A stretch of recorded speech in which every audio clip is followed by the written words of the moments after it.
Taste the Daily. ஐயா அவர்களுக்கு வணக்கம். அண்ணன் எங்க மாவட்ட முன்னாள்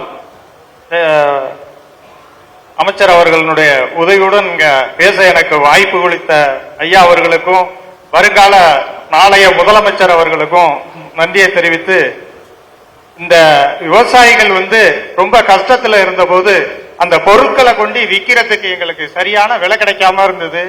அதுக்கு தமிழகத்துல 60,000 உற்பத்தியாளர்களை குழுக்களை உண்டு பண்ணி அத்தனை பேரையுமே தொழிலதிபர் ஆக்கின ஒரு தெய்வம்னே சொல்லணும்.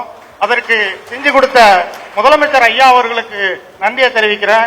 4 ஆண்டு காலமா அந்த திட்டம் கிடப்புல கிடக்குங்கய்யா. திரும்ப நீங்க அதை செயல்படுத்தணும். அதே மாதிரி நம்ம நாகப்பட்டினம் மாவட்டத்துல 1000 கோடியில உணவு பூங்கா அறிவிச்சிங்க, அதுவும் கிடப்புல கிடக்கு. ஐயா அவர்களும் அடிக்கல் நாட்டினாங்க. நிச்சயமா நீங்க மறுபடி அதை செய்வீங்கிறது நம்பிக்கையுடன் விடைபெறுகிறேன். நன்றி, வணக்கம்.